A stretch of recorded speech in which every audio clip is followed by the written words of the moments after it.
প্রিয় প্রেক্ষবাসী, এইরকম নেতারা আমাদের নেতা হতে পারে না। ৩ নম্বর ইত্তেবাউস সুন্নাহ, ওই নেতা আমার নেতা হবে যার চুলের গোড়া থেকে নিয়ে পায়ের তালু পর্যন্ত সুন্নতের অনুসরণ থাকবে, ঠিক কিনা বলেন? ৪ নম্বরে আমার নেতা ওই নেতা হবে যেই নেতা তার আনুগত্যের সময়ে, নেতৃত্বের সময়ে আল ইমতিহান, পরীক্ষার পর পরীক্ষা দিবে, বাতিলের কাছে মাথা নত করবে না। আমার নেতা হবে ওই নেতা যেই নেতা দুনিয়ার জীবনে কল্যাণকর কাজ করবে, আইয়ুফিকাহু বিআমালিন সালিহিন ক্বাবলা মাউতিহি, মৃত্যুর আগ পর্যন্ত শুধু ভালো ভালো কাজ করে মারা যাবে, এমন নেতার বুকে গুলি চালাতে পারবা, ফাঁসির দড়িতে নিতে পারবা, ইমানের হিম্মত কমাতে পারবা না, পারবা না, পারবা না। আসসালামু আলাইকুম ওয়া রাহমাতুল্লাহি ওয়া বারাকাতুহু।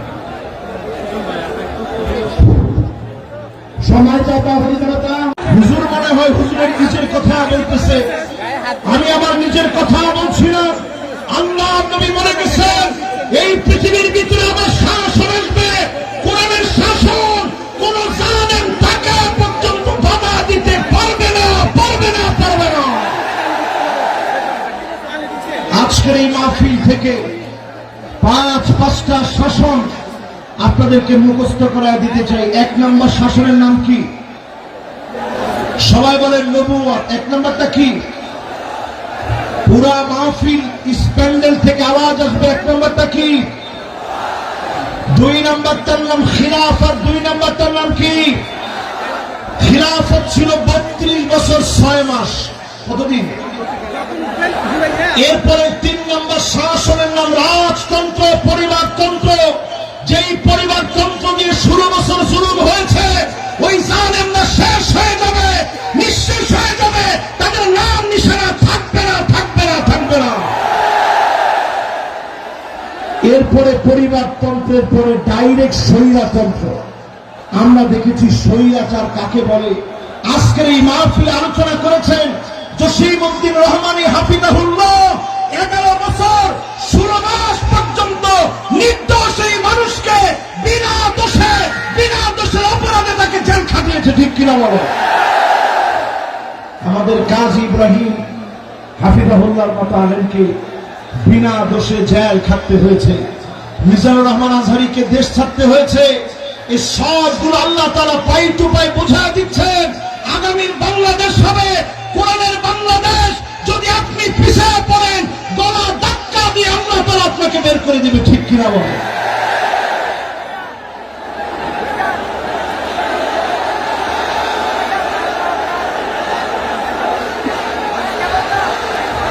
আমি আপনাদের সুন্দর সুন্দর স্লোগান লক্ষ্য করছি।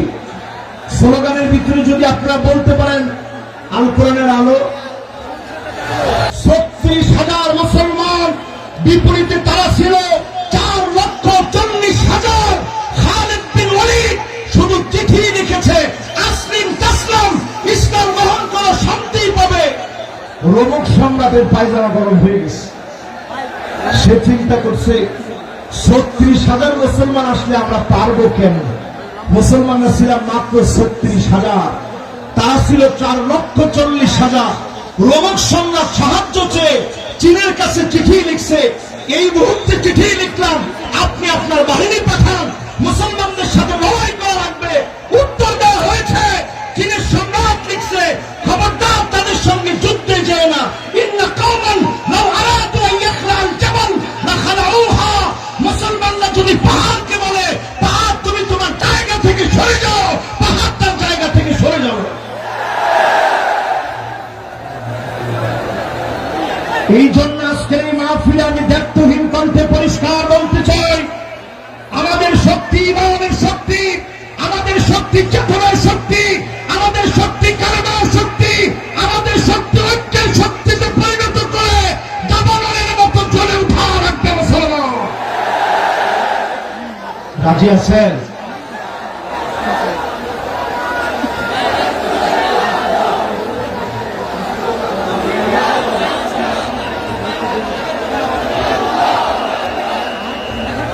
লক্ষ লক্ষ মঞ্চের ভিতরে ডান এবং বাম দিকে এত পরিমাণ লোকেরা এখন দাঁড়িয়ে গেছে। এই বিশাল মাহফিল, বিশাল সমুদ্র আজকে মানুষের ভাড়ে নুয়ে গিয়েছে। আজকের এই মাহফিলে বলবো, যে যেখানে জায়গা পাবেন বসে যাবেন। আমরা সবাই মিলে বসে বলবো, শাসন পৃথিবীতে আসবে কয়টা? মাশাআল্লাহ, লিল্লাহি তাকবীর।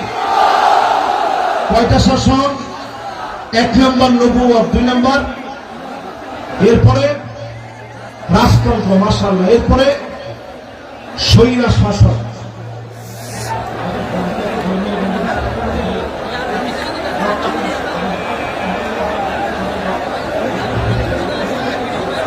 ভাইরা, আসলে এই মাহফিলটা স্মরণীয় ঐতিহাসিক মাহফিল। আমরা আমাদের এই মাহফিল কর্তৃপক্ষের যে ড্রোন আছে, এটা মাহফিলের সৌন্দর্য বর্ধনের জন্য, আপনাদের জন্য এই মাহফিলে কেনা। এই ড্রোনটা আপনারা কোনোভাবে কেউ নষ্ট করবেন না। ড্রোন এটা আপনার কোনো ক্ষতি করবে না। এটা ফুটেজটা ধারণ করবে, সারা দুনিয়ার জন্য বাংলাদেশ একটা অনন্য রোল মডেল স্থাপন করবে। জোরে বলেন আল্লাহু আকবার। এই জন্য ডান দিকে যারা আছেন, কোন ক্যামেরাম্যানের ক্যামেরার ক্ষতি করবে না। কিন্তু কষ্ট করে আসে না, কেউ এই কাজটা করে না। আমি একটু বুঝাই আপনাদেরকে কেন এই কাজটা করবে না। গতকাল থেকে তারা কিন্তু খাওয়া দাওয়া পর্যন্ত করতে পারে। গতকাল থেকে না খেয়ে কিন্তু তারা এই জায়গাতেই শুয়েছিল। আমি ভিডিওগুলো দেখছি, তারা না খেয়ে এখানে শুয়েছিল। এই মাহফিলগুলা বিশ্বময় ছড়িয়ে যাক, আপনারা চান না? বলেন, সবাই চান না? এই যে আজকে মিজানুর রহমান আজহারীকে আপনারা এত মহব্বত করেন, এই মহব্বতের অনন্য প্রশংসা কিন্তু তারাও পাবে। তাদের কারণেই জনমানুষের কাছে এই কথাগুলো ছড়িয়ে দিয়েছে। আমাদেরকে আপনারা মহব্বত করেন, তারা কিন্তু এই কথাগুলো ছড়িয়ে দিচ্ছে কষ্ট করে। অপসংস্কৃতির বিরুদ্ধে তারা এটা জিহাদ করতেছে। কাজী এটা কেউ ছোট করে দেখা যাবে না, কেউ তাদেরকে কষ্ট দিবে না। রাজি আছেন ইনশাআল্লাহ? তাহলে এবার বলেন, শাসন কয়টা আসবে পৃথিবীতে? আমরা ৫ম নাম্বার শাসনের অপেক্ষায় আছি। এই জমিনের ভিতরে সব দেখা শেষ, সামনে হবে আল কোরআনের বাংলাদেশ। জোরে বলেন আল্লাহু আকবার। এই আল কোরআনের বাংলাদেশ আনার জন্য আল্লাহ রাব্বুল আলামিন আমাদেরকে কর্মসূচি দিলেন। 1 নম্বর কর্মসূচি আল্লাহ রাব্বুল আলামিন দান করলেন। আল্লাহ পাক জানিয়ে দিলেন, দুনিয়ার মানুষেরা, ওয়ান ইহকুম বাইনাহুম বিমা আনজালাল্লাহ।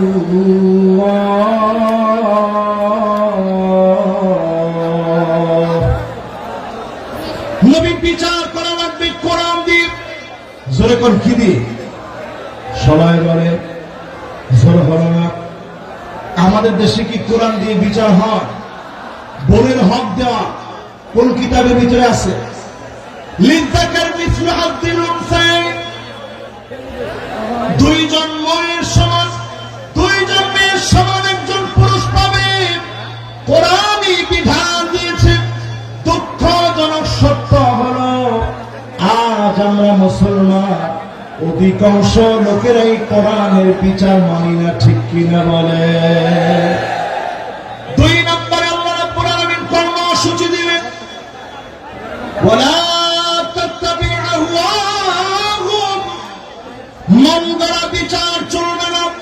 বিচারপতি মানিক কাদের মতো আন্তর্জাতিক ট্রাইব্যুনাল নাম দিয়ে কেন্দ্রীয় ট্রাইব্যুনাল পরিচালনা করা চলবে না।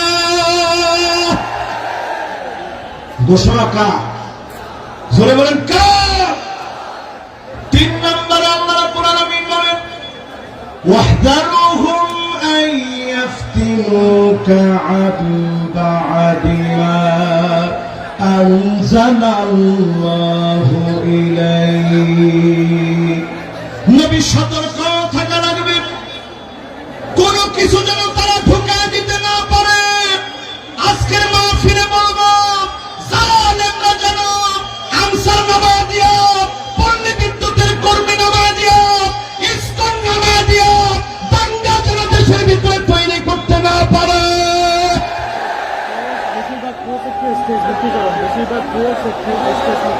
সবাই বলেন এই কথা কার কথা?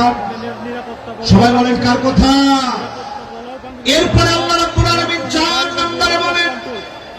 কর্মসূচি নাম্বার 4, فإن تولوا فاعلم أنما يريد الله أن يصيبهم ببعض ذنوبهم।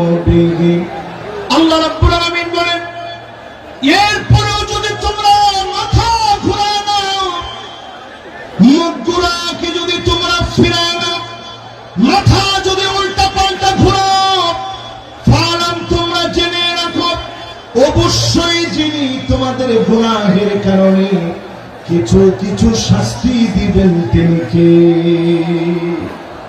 আল্লাহ কেমনে শাস্তি দেয় একটু তাকায় দেখেন। করোনা আসছে, কত বিপদ হইতে পারত। আল্লাহ পাক আমাদেরকে বিপদ থেকে বাঁচায় দিয়েছেন। কোরআনুল কারীম বলতেছে, ওয়াত্তাকু ফিতনাতাল লা তুসিবান্নাল্লাযীনা যালামু মিনকুম খাসসাহ ওয়া'লামু আন্নাল্লাহা শাদীদুল ইকাব। ভয় করে আল্লাহ রাব্বুল আলামিনকে। আল্লাহ পাক যখন শাস্তি দিবে সবাইকে আল্লাহ ধরবে। মক্কা মদিনায় পর্যন্ত করোনাকালীন সময়ে নামাজ বন্ধ ছিল, শুধুমাত্র আমাদের দেশকে বিশেষভাবে যিনি দয়া করে মায়া করে অনেক অল্প ক্ষতিতে বাঁচায় দিয়েছেন তিনি কে? রেড অ্যালার্ট ছিল বাংলাদেশের উপরে, রেড অ্যালার্ট ছিল বাংলাদেশের উপরে। এই রেড অ্যালার্ট থেকে আল্লাহ তাআলা দেশকে হেফাজত করেছে। 4 নম্বরে আল্লাহ বলছে, যদি এরপরও ভালোমি করো আমি আল্লাহ তোমাদেরকে ধরবো। একটু জালেমদের দিকে তাকায় দেখেন, 40 মিনিট সময় পর্যন্ত তারা পায় না, খেয়ে যেতে পারে না। আল্লাহ বুঝায় দিয়েছে, জালেম যখন আমার পাকড়াও চলে আসে তখন পালাবার মতো কোনো জায়গা পাওয়া যায় না, ঠিক কিনা বল? এরপর আল্লাহ রাব্বুল আলামিন 5 নম্বর কর্মসূচি দিয়ে, ওয়া ইন্না এই পাশে প্লিজ ভাই, আমি একটু হুজুরকে থামিয়েছি, প্লিজ এই পাশে সবগুলো বিদ্যুতের লাইন, আমাদের মাইকের প্রধান লাইন হচ্ছে এই জায়গায়। আপনারা প্লিজ আপনাদের কাছে সহযোগিতা চাই, প্লিজ ভাই ভাই প্লিজ আপনারা সামনে আসবেন না। আমি আর আমাদের সব এলইডি ভেঙে যাওয়ার মুহূর্ত, যে কোনো মুহূর্তে 8টা এলইডি ভেঙে পড়তে পারে। এলইডি থেকে মানুষগুলো নেমে যান ভাই, আমি এলইডি টেবিল থেকে মানুষ নেমে যাওয়ার জন্য অনুরোধ করছি, হাত জোর করে অনুরোধ করছি। মাহফিলটির সৌন্দর্য রক্ষার্থে আপনারা এলইডি থেকে নেমে যান, আমাদের মাইকের বক্স থেকে নেমে যান, সম্প্রচার বিভাগ থেকে নেমে যান। প্লিজ আপনারা কারাবার না, প্লিজ আমি অনুরোধ করছি। আমি আমাদের স্বেচ্ছাসেবক ভাইয়েরা আছেন, দুপাশে আসার জন্য অনুরোধ করছি। আইন শৃঙ্খলা বাহিনীদেরকে আসার জন্য অনুরোধ করছি আমাদের দুপাশে। আমি সেই পাশে আমাদের সৌন্দর্য রক্ষার্থে আমাদের যারা সেনাবাহিনীর বাইরে রয়েছেন তাদের সহযোগিতা কামনা করছি। ধন্যবাদ। মাশাআল্লাহ। আমি তাকবীর দিব, সবাই আমার সাথে তাকবীর দিবেন। তাকবীর দিলে দেখবেন অর্ধেক ঠান্ডা হয়ে যাবে। লিল্লাহে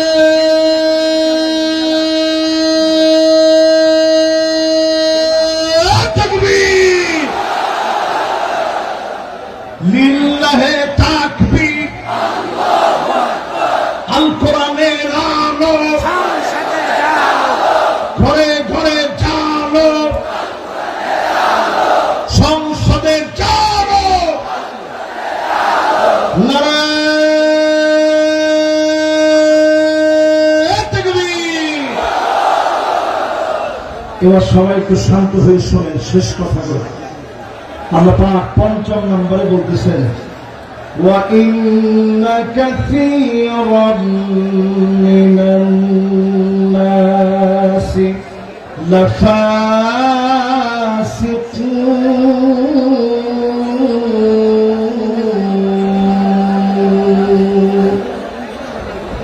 আল্লাহ রাব্বুল আলামিন ইরশাদ করেন, অধিকাংশ লোকেরা ফাসিক হবে, তারাই কেবল কোরআনকে অস্বীকার করবে। আজকেও তাকায় দেখে 92% মুসলমানের দেশে অধিকাংশ লোক আমরা চাই না কোরআন দিয়ে রাষ্ট্রটা চলো। আরে কথা বলেন, আওয়াজ করে বলেন, আসলে কি আপনারা চান রাষ্ট্রটা কোরআন দিয়ে চলো? বলে আবার করেন না, আসলে কি আপনারা চান না? যদি চেয়ে থাকেন, বোনের হক না দিলে আপনাকে জালিবেদ দিয়ে পিটানো হবে না, আপনাকে চাবুক দিয়ে পিটানো হবে। নামাজ যদি আপনি মিস করেন, জরিমানা উইথ মাইক, এবং নামাজ পড়ায় আপনাকে ছুটি দেওয়া হবে। যতজন নারী আছেন, দুঃখের কোনো কারণ নেই, মা বোনদের উপরে কোনো জুলুম করা হবে না। তবে আলাদা আলাদা ইউনিভার্সিটি থাকবে, যেখানে সেঞ্চুরির মতো কোনো ঘটনা ঘটতে দেওয়া হবে না, হবে না, হবে না। ঠিক কিনা বলেন? সন্তানকে আপনি নিয়ে যাবেন সাথে করে, তাকে তার স্কুলে দিয়ে আসবেন, মাদ্রাসায় দিয়ে আসবেন, 4 ঘন্টা লাগে আপনি সাজবেন, পুরুপ্রাপ করবেন, টেটো লাগাবেন, বেপরদায় চলবেন। এই নীতি আমার মা বোনদের জন্য নীতি আদর্শ হতে পারে না। ঠিক কিনা বলেন? এরপরে আল্লাহ রাব্বুল আলামিন বলেন, আফা হুকমাল জাহিলিয়াতি ইয়াবগুন।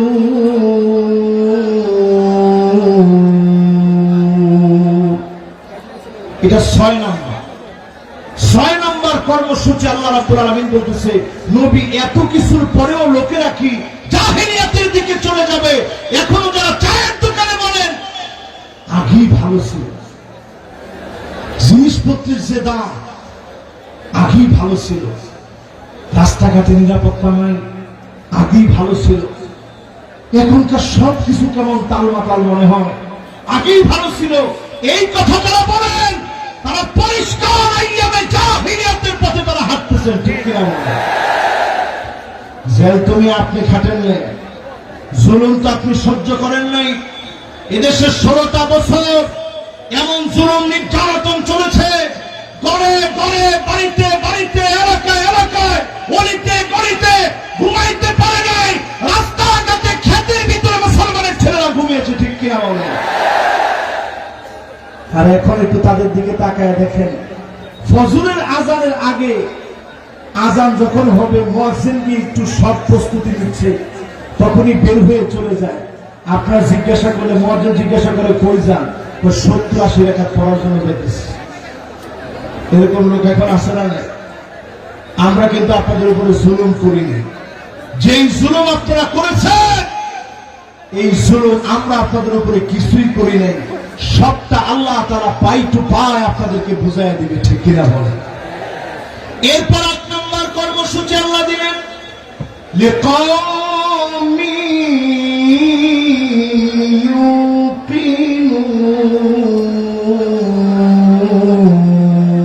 ইউকিনুন। বিশ্বাসী যদি তোমরা হতে পারো, পূর্ণ বিশ্বাসী যদি তোমরা হতে পারো, এই জমিনে বিশ্বাসী হতে দেরি হবে ওই মানুষগুলাকে যিনি ক্ষমতার মসনদে বসায় দেবেন তিনি কে? যেহেতু সময়টা একেবারে আমার জন্য সংক্ষিপ্ত, এখন আর 5 মিনিট আছে, আমি 3 মিনিটের ভিতরে আজকের এই মাহফিলে বলতে চাই, 5টা শাসন আসবে, 8টা কর্মসূচি বললাম। এবার নেতা চিনার 5টা কোয়ালিটি বলবো। কয়টা? সবাই বলে। 1 নম্বর হুব্বুন নাস, যে নেতাকে মানুষ ভালোবাসবে, নেতার জন্য তাহাজ্জুদের সময় দোয়া করবে, এমন নেতা আমার নেতা।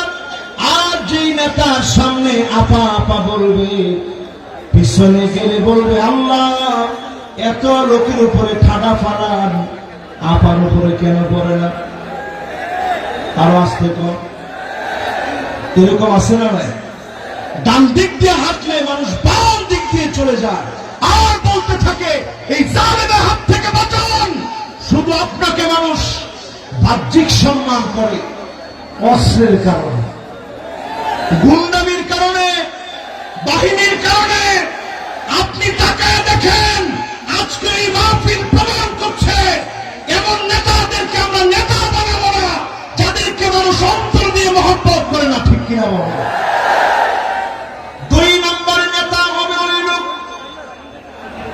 যেই লোক নিজে কোরআন পড়বে, যেই লোক নিজে কোরআন শিখবে, হুব্বু তিলাওয়াতিল কোরআন ওয়া তাআল্লুমিহি ওয়া সিমাইহি ওয়া তাদাব্বুরিহি, কোরআন পড়বে, বুঝবে, মানবে, এই কোরআন নিয়ে চিন্তা ভাবনা করবে, চুলের গোড়া থেকে নিয়ে পায়ের তালু পর্যন্ত, পার্লামেন্ট পর্যন্ত আল কোরআনের বাতি যারা জ্বালাবে, একমাত্র ওই নেতা আমার নেতা হতে পারে। ঠিক কিনা বলে?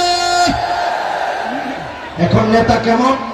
এসে নেতা সালামটা দিয়ে বলে বিসমিল্লাহির রহিম, বিসমিল্লাহির রহিম, যে নেতা বলে এই নেতা আমার নেতা হতে পারে।